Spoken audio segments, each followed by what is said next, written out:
Have you ever wondered why sometimes after eating something so ordinary, so innocent looking, you suddenly feel drained, heavy, or as if a dark cloud has wrapped itself around your spirit? You think it's just food. But what if I told you it's not just food? What if I told you that some of the most common fruits you place on your table, the ones you trust, the ones you share with your children, may actually be carrying witchcraft energy, silently corrupting your body, your mind, and your soul? Listen carefully, because the truth will disturb you, but it will also set you free. See, fruits have always carried symbolism. In ancient times, they weren't just food. They were portals, they were vessels, and witches knew that.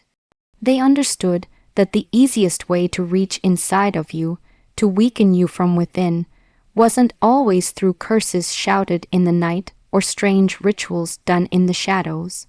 Sometimes it was through what you willingly consume, through what you bite into with no suspicion, and that's why you must be cautious, because even the sweetest, ripest fruit can be a trap.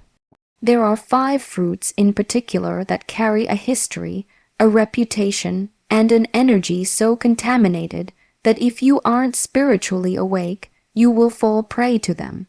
And the frightening part is, you've probably already eaten them, not once, but many times, never knowing that each bite left you open to energies that do not belong to you. These fruits may look harmless, but the reason witches use them is because they blend in so perfectly with our lives. They don't scare you away, they seduce you, the same way temptation always does. Let's start with the apple. Innocent, right, but go back to the very first story you ever heard, the forbidden fruit in the garden. The apple has long been used in rituals of seduction, spells of manipulation, and curses of control. Witches favor it because it represents knowledge tainted with corruption, desire poisoned with deception.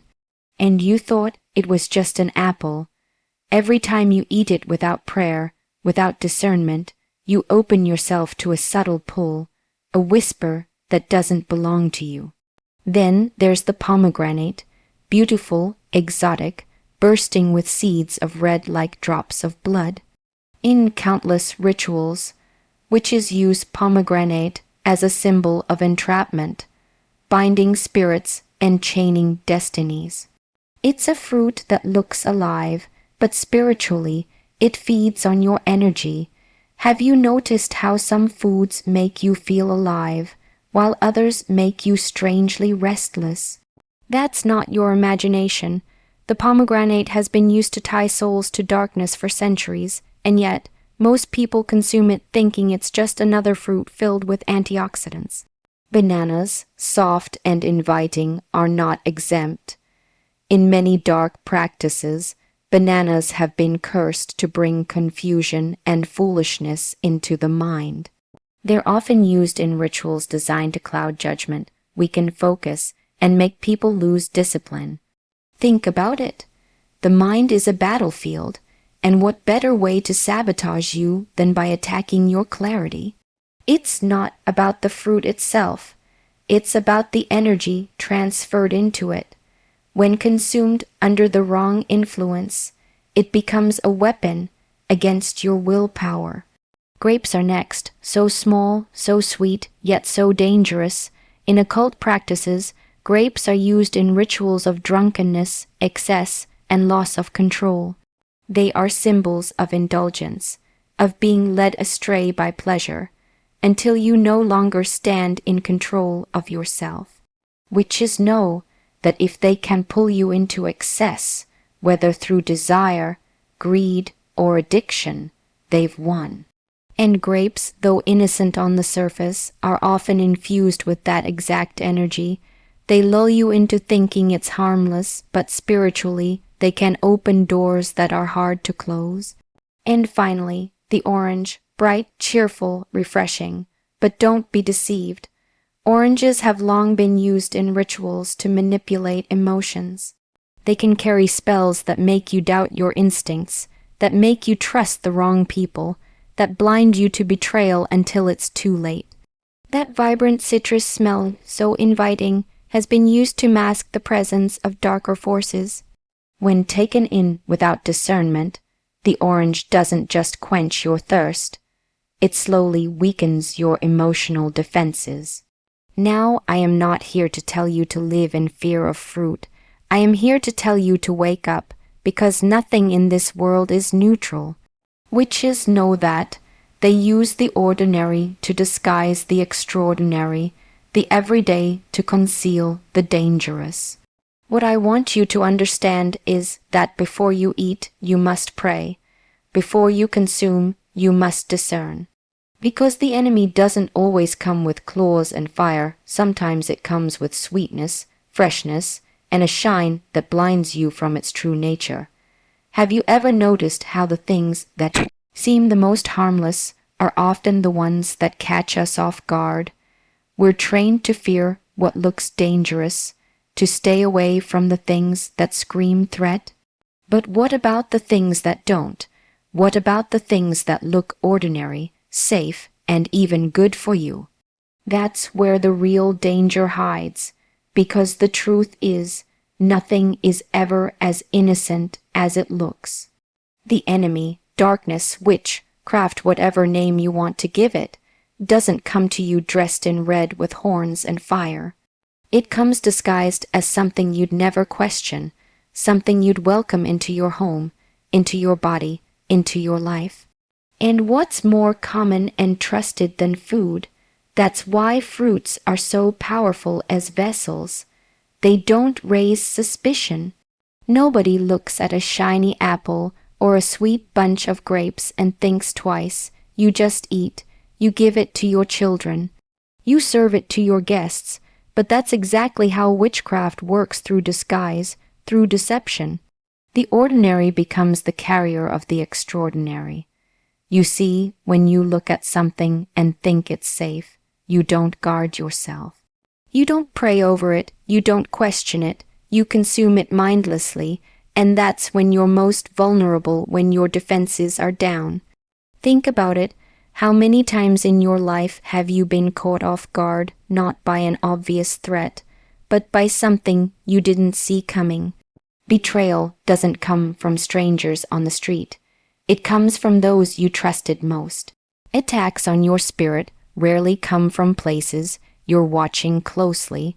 They come from the places you never imagined. That's why food, something as basic and necessary as fruit, becomes the perfect trap. It's the ultimate camouflage. And here's the wake-up call. Just because something looks pure doesn't mean it carries pure energy. A fruit can look healthy, fresh, ripe, and yet be infused with energy that is meant to drain you, confuse you, or bind you spiritually. That's the level of subtlety we're dealing with.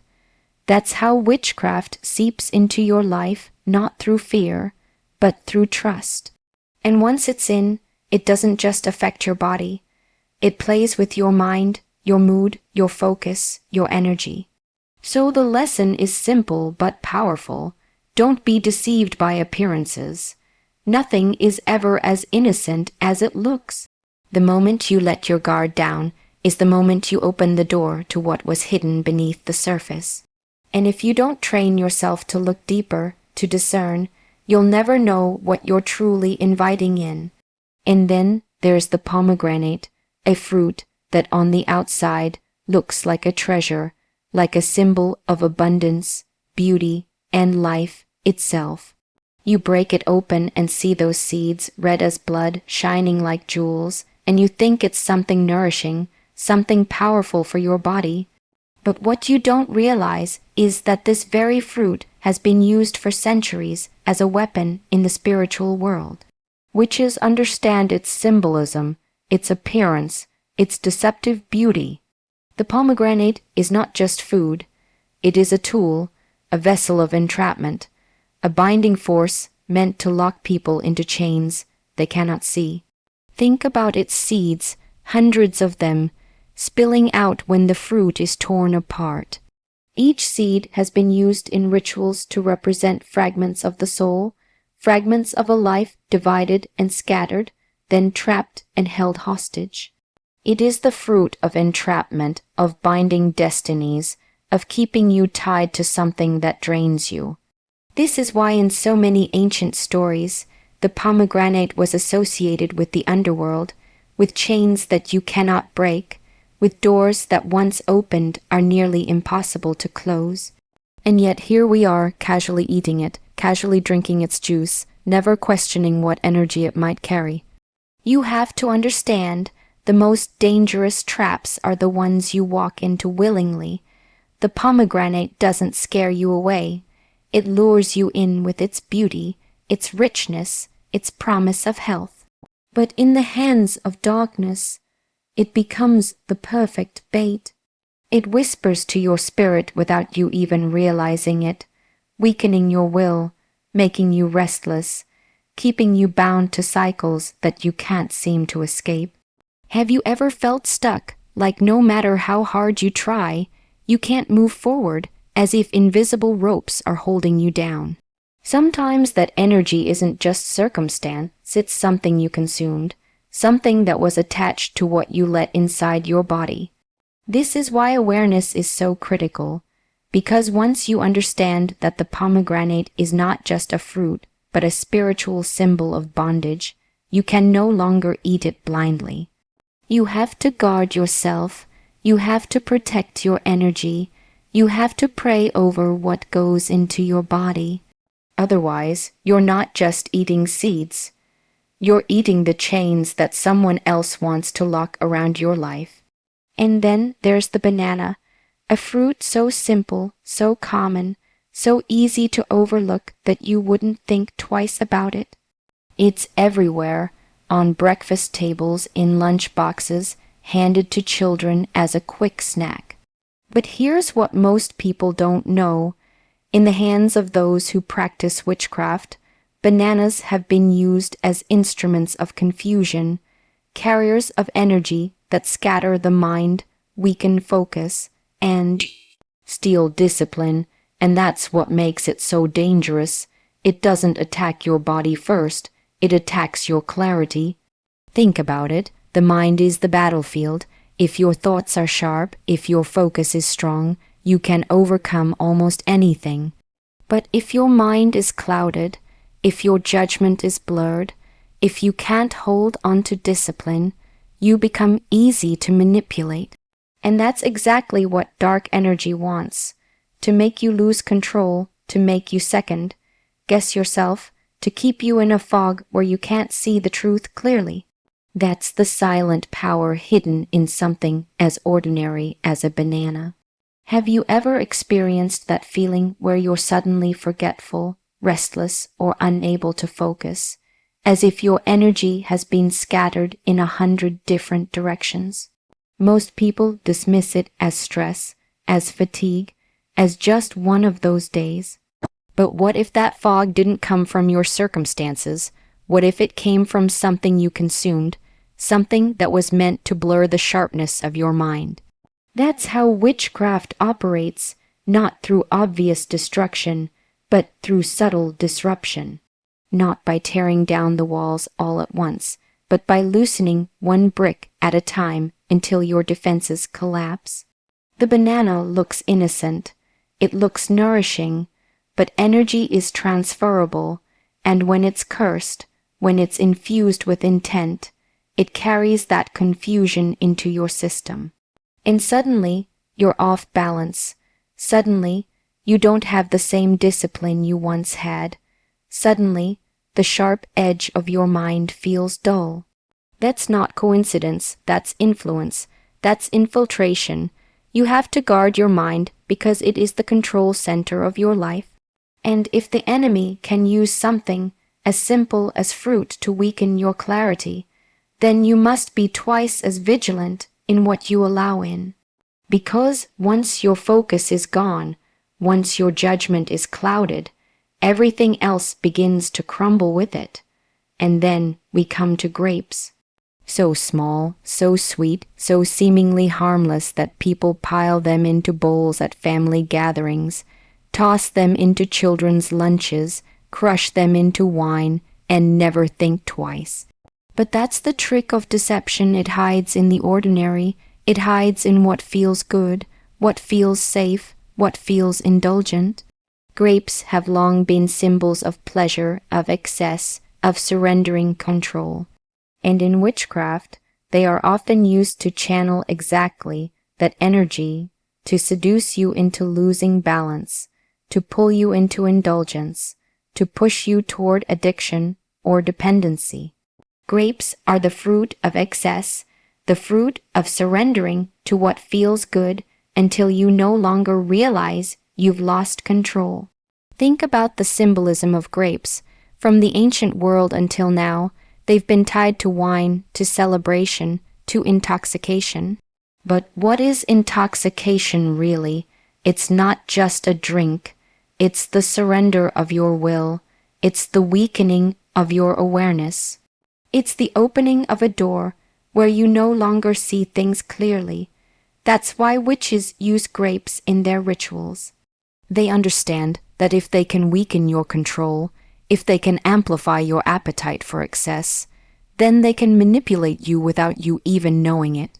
You become a puppet, moved not by your purpose, but by your cravings, your indulgences, your unchecked desires.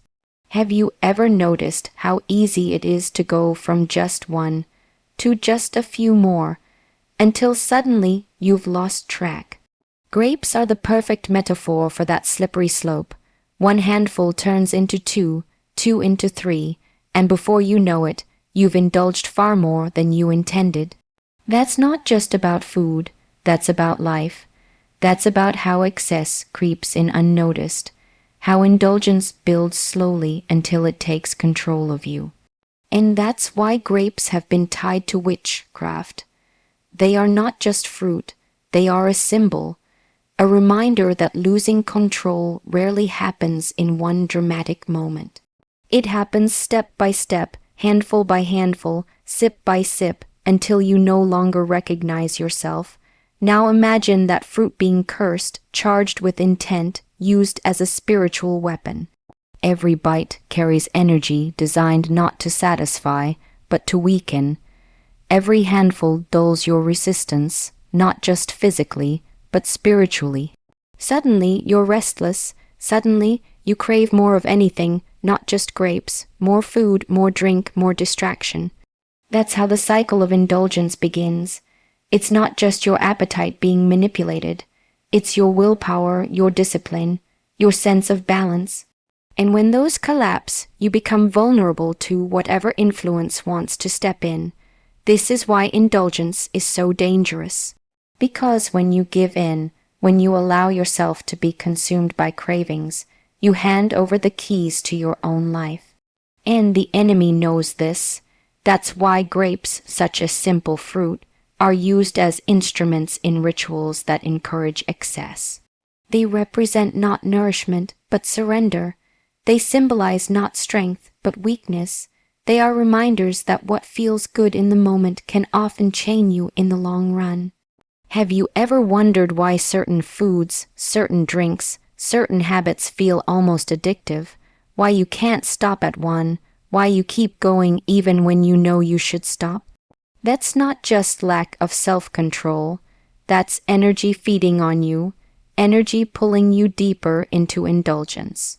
And grapes are the perfect carrier for that energy because they disguise indulgence as innocence.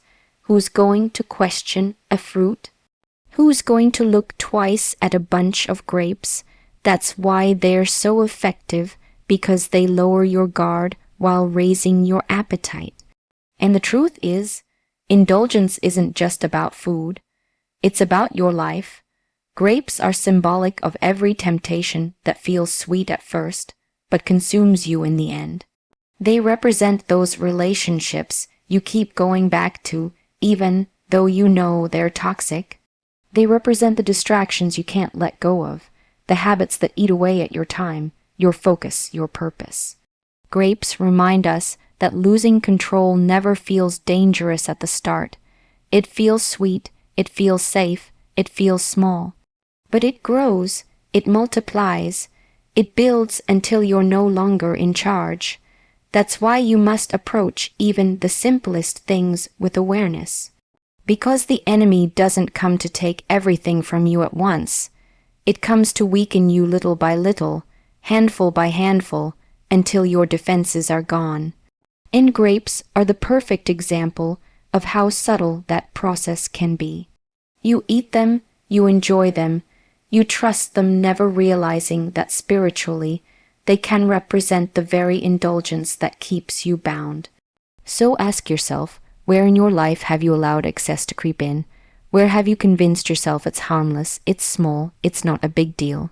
Because those are the very areas where your strength is leaking, where your focus is slipping, where your power is being stolen.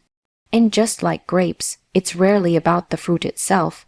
It's about the energy attached to it, the symbolism it carries, the weakness it represents. If you're not careful, you'll consume it without realizing it's consuming you. That's why you cannot afford to live unconsciously. You cannot afford to eat, drink, indulge, or even trust blindly. You must wake up to the truth that nothing in this world is neutral. Everything carries energy, everything has influence.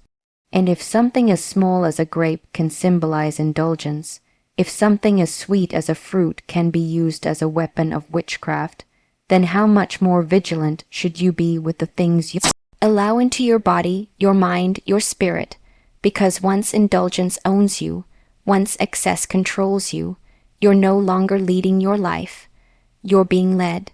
And that's exactly what darkness wants. That's exactly why grapes are more than fruit. They are a warning, a lesson, a symbol of what happens when you surrender control. And if you don't open your eyes to see that, you'll never notice how easily your strength is slipping away one bite at a time. And then there's the orange. Bright, cheerful, vibrant, so inviting that it almost demands to be picked up, peeled, and eaten. Its color alone radiates energy, optimism, and health. But appearances, as we've already learned, are deceiving. The orange has long been used in spiritual practices and rituals as a tool for emotional manipulation. It is deceptively sweet, masking an energy that can subtly cloud judgment, distort instincts, and make you trust what you shouldn't. Just like the other fruits we've discussed, it doesn't scream danger. It whispers, it entices, it lures you into a false sense of safety. Think about the nature of emotions. They are powerful, but they can also be fragile. When your emotions are clear, your decisions are strong, your instincts sharp. But when they are manipulated, when they are tampered with, everything else in your life begins to wobble. Witches know this. They know that if they can cloud your emotional perception even slightly, they can steer you away from what is good for you towards what serves their purpose. And the orange, with its radiant exterior and sweet juice, becomes the perfect tool for this subtle manipulation. Have you ever consumed something and felt inexplicably restless, anxious, or unsettled afterward? Most people shrug it off, thinking it's fatigue, or stress, or coincidence. But that restlessness, that slight disturbance in your emotional balance, can be the very energy attached to what you consumed. It doesn't have to be dramatic. In fact, the more subtle it is, the more dangerous it becomes. Oranges, when used in ritual or infused with intention, can act like a soft hand on your mind, guiding, nudging, and influencing without your conscious awareness. And here's the harsh truth. When your emotions are manipulated, you no longer operate from truth. You operate from distortion. You may think you're making a choice, but in reality, your perception has been compromised. That is the power of subtle energy work. It doesn't strike you down, it leads you gradually into decisions that may not serve you, relationships that may drain you, and situations that may weaken your spirit. A fruit that seems so simple, so wholesome, can be a carrier of exactly this influence if you are not spiritually awake. The danger of the orange is in its disguise. Its energy is sweet, its scent inviting, its presence comforting, but that comfort is what blinds you. It's the calm before the storm, the silent agent of distraction, the whisper of deception. The moment you begin to accept appearances without discernment, the moment you let the sweetness override awareness, you're opening a door that may be hard to close. That's why vigilance is crucial. That's why awareness is your shield. You must remember the enemy works through subtlety. Darkness does not always announce itself with violence or chaos. Sometimes it enters your life wrapped in brightness, in color, in flavor, in what seems like health. It exploits your trust in the ordinary, your instinct to accept the familiar. The orange is a lesson in that.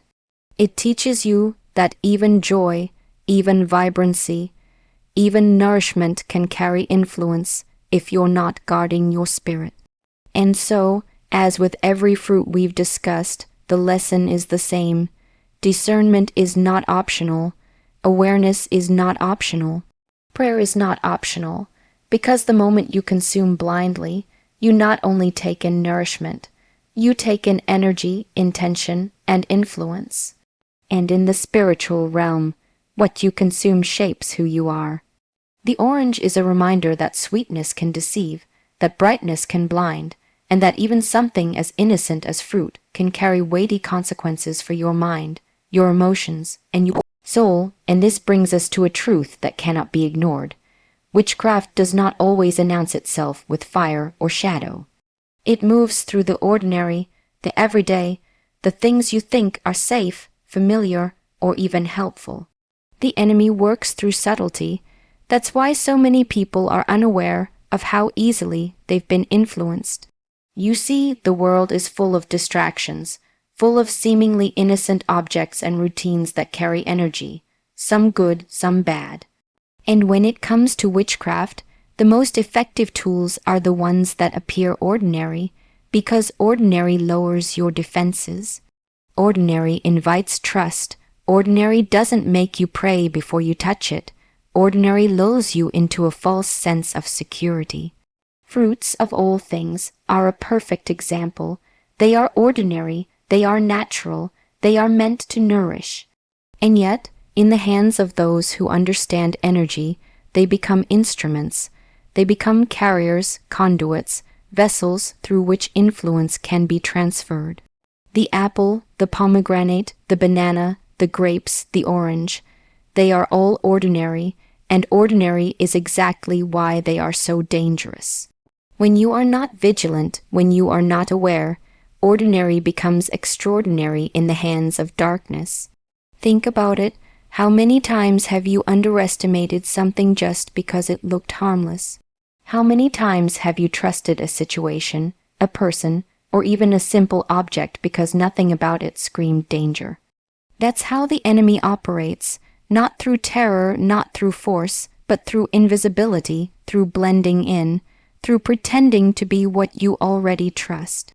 The ordinary is camouflage, and the unsuspecting are easy prey, and this is where discernment becomes not just valuable, but essential. You cannot assume that because something is ordinary, it is neutral. You cannot assume that because something is common, it is safe. Everyday items, routine behaviors, foods we eat, the environment we inhabit, they all carry energy. And if you are not conscious of it, you may be absorbing energy that works against you without ever realizing it. This is the ultimate lesson in vigilance. Darkness doesn't always come for you in dramatic ways. It often comes quietly, slowly, subtly, and the ordinary is its perfect disguise. That's why it's critical to develop spiritual awareness, to pray over what you consume, to guard your mind, your emotions, and your body from subtle influence. Because ordinary without awareness is dangerous. Ordinary without protection is vulnerable, and ordinary, when infused with intent, can shift your life without you even noticing. Every time you encounter the familiar, the daily, the routine, you must ask yourself, is this truly harmless?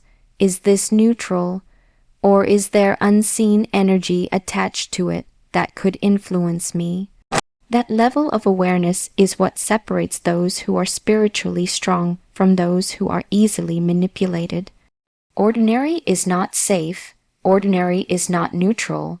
Ordinary is the battlefield where many lose more than they ever imagined, because they never even knew they were fighting. And this brings us to a principle that too few truly understand. Energy is transferred through what you consume. Everything you take into your body carries more than just physical sustenance. It carries influence, intention, and spiritual weight. When we eat, we often think only of taste, nutrition, or pleasure. But food, especially fruits that have been historically used in rituals, can be vessels for energy that is not ours. And when that energy enters your system, it has the power to shape your mood, your focus, your spirit, and even the trajectory of your life. Consider this carefully. You eat an apple, a pomegranate, a banana, grapes, an orange. You think it's just fruit. You think it's nourishment. But in reality, what you are consuming may carry with it subtle forces designed to influence your clarity, your emotional balance, your mental focus, and even your spiritual defenses. When food is infused with intent, whether knowingly or unknowingly, it becomes a channel, and channels are powerful. They can empower or they can weaken. They can liberate or they can bind. The difference lies in awareness. This is why mindfulness in consumption is not just wise. It is critical. Every bite is not neutral. Every sip is not neutral. Everything that enters your body carries resonance, and that resonance either strengthens you or diminishes you. Witchcraft practitioners have always understood this principle. They know that attacking someone from the outside is slow, uncertain, and often visible. But influencing someone from within, through what they consume willingly, is effective, insidious, and almost invisible. One bite can carry intent, one fruit can carry energy, and once that energy is inside, it begins its work quietly, shaping thoughts, altering moods, and subtly weakening defenses. Have you ever wondered why certain foods leave you feeling drained, anxious, or restless, even though they should nourish you? That is not always coincidence. That is energy at work. Energy that is transferred without your consent, energy that you allowed inside because you didn't guard yourself, energy that moves through ordinary objects disguised as harmless sustenance. This is the invisible battlefield where strength, clarity, and spirit can be compromised not by visible forces, but by what you willingly bring into your body. And the frightening part is how easily it happens. You trust the familiar, you trust what looks natural, you trust what is ordinary, but ordinary is precisely why these energies are effective. They are stealthy. They hide under the guise of nourishment. They bypass your defenses because you believe you are safe. And the moment you stop questioning, the moment you stop praying, the moment you stop discerning, you open the door to influence that can alter your focus, your emotions, and even your spiritual balance. So awareness is not optional, it is survival. Prayer, protection, and vigilance must accompany every decision you make about what enters your body. Because your energy is precious, your mind is precious, and your spirit is precious, and what you allow in determines not just the health of your body, but the integrity of your soul. The fruits we discussed are more than just food. They are symbols, vessels, and carriers of energy. And when that energy is infused with intent, it does not remain harmless. It does not remain passive. It works on you quietly, subtly, and effectively. And this brings us to a truth that is both simple and profoundly powerful. Discernment is your greatest weapon. Awareness alone is not enough. Knowing that energy exists, that intentions can be hidden in the ordinary, is meaningless if you do not act upon it. Every day, every moment, every choice presents an opportunity to either guard your spirit or leave it vulnerable. And when it comes to what you consume, especially fruits that carry energy, influence, or history, you must not allow yourself to be passive. Discernment is what separates those who are spiritually strong from those who are silently drained. Think about it. The enemy relies on our ignorance, on our willingness to trust appearances, on our habit of taking things at face value. That is how subtle influence works. Ordinary objects, everyday foods, things that look harmless, these are the perfect vehicles for manipulation. But discernment pierces the veil. It forces you to question what you might otherwise consume without thought. It forces you to see beyond the surface, to recognize the hidden intentions, to guard your mind, your emotions, and your energy. Discernment is not fear. Discernment is not paranoia. It is the clarity to separate what is nourishing from what is draining, what is safe from what is infused with energy that does not belong to you. When you eat, when you drink, when you allow things into your life, discernment asks, is this truly neutral? Is this truly harmless? Am I bringing something into my body, my mind, or my spirit that could weaken me without my awareness? That simple act of questioning shifts the balance in your favor. It stops the enemy from working through the ordinary and the familiar, because discernment does not accept the surface. It demands truth. And here's the reality. You cannot control every external force. You cannot prevent every negative influence from existing in the world. But what you can control is what you allow inside yourself. Every bite, every habit, every thought, every decision is a gateway. And discernment is the guard at that gate. When you cultivate it, you protect your energy, your focus, your clarity, and your power. Without it, even the sweetest fruit, even the most innocent-looking offering, can carry influence that clouds your judgment, disrupts your energy, and weakens your defenses. So ask yourself this: are you awake enough to notice what others consume blindly? Are you vigilant enough to see what lies beneath the surface, even when it's disguised as ordinary, natural, and safe? Discernment is not optional in a world where energy flows through everything. It is the shield that prevents subtle manipulation from taking root. And when practiced consistently, it transforms ordinary consumption into an act of empowerment, an act of protection, and an act of sovereignty over your own life. And finally, we arrive at a truth that cannot be overstated. Prayer protects before every bite. Awareness and discernment are critical, but they are not enough on their own. Spiritual protection is the ultimate safeguard against the unseen forces that seek to infiltrate your life through what you consume. Before you eat, before you take something into your body, you must pause, you must prepare, and you must call upon the higher power that shields you. Because food, while nourishing, is also a conduit, and if that conduit is left unguarded, it can carry more than sustenance. It can carry influence, intention, and energy that you did not consent to. Think about it.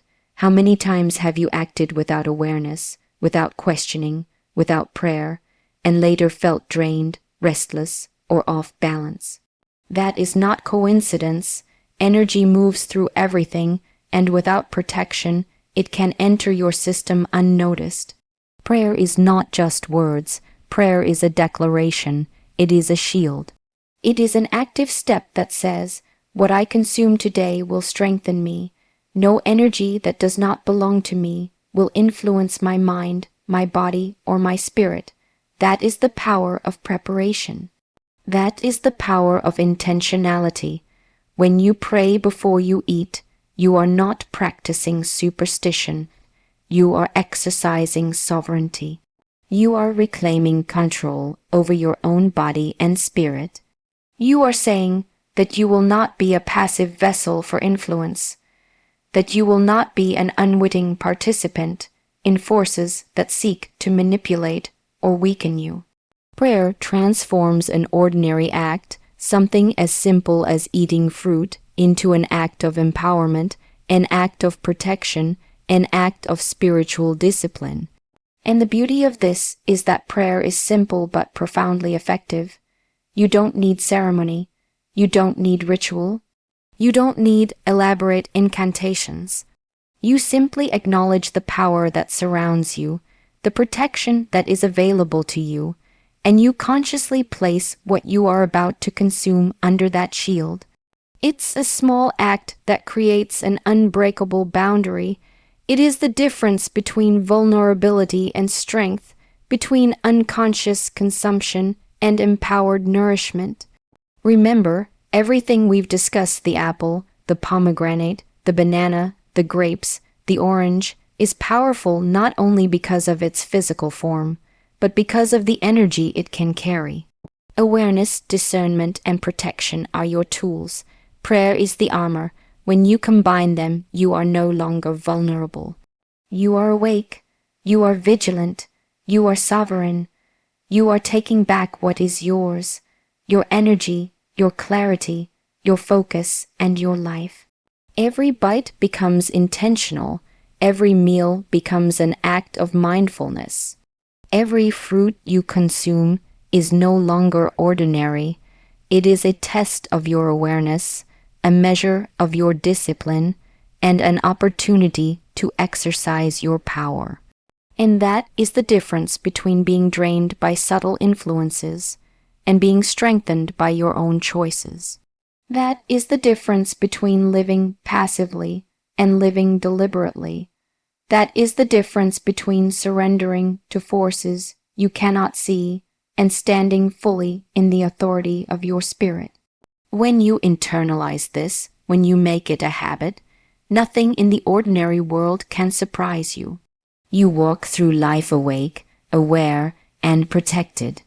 And that is the ultimate power, knowing that even in the most ordinary, seemingly harmless acts, you have the choice to guard your energy, to protect your spirit, and to remain sovereign over your own life. And now, after walking through the subtle dangers hidden in what seems ordinary, after uncovering the hidden energy in the fruits we consume, there is one undeniable truth. Vigilance is not optional, awareness is not optional, and protection is not optional. Life does not hand you power, it asks you to claim it. The ordinary will always try to lull you into passivity. The familiar will always try to disguise influence as comfort, and the sweet will always try to hide danger. But you are not powerless. You have the ability to see beyond appearances, to question what others accept blindly, and to guard your energy, your mind, and your spirit. The fruits we've discussed, the apple, the pomegranate, the banana, grapes, and the orange, are more than just food. They are lessons. They are reminders that energy moves through everything, and that what we allow into our bodies carries weight. But knowledge alone is not enough. It must be paired with discernment, with awareness, and with prayer. When you combine these, you reclaim control. You refuse to be an unwitting vessel. You refuse to surrender your energy to forces that do not belong to you. So take this lesson with you. Nothing in this world is neutral. The ordinary carries influence, the familiar carries intent, and the sweet carries power. But so do you. Your awareness, your discernment, and your spiritual protection are stronger than any energy that seeks to manipulate or bind you. When you walk through life awake, vigilant, and sovereign, no hidden force can touch what is yours. And that is the ultimate truth. Power is not given. It is claimed, it is guarded, and it is exercised every single day, in every choice, and even in every bite you take.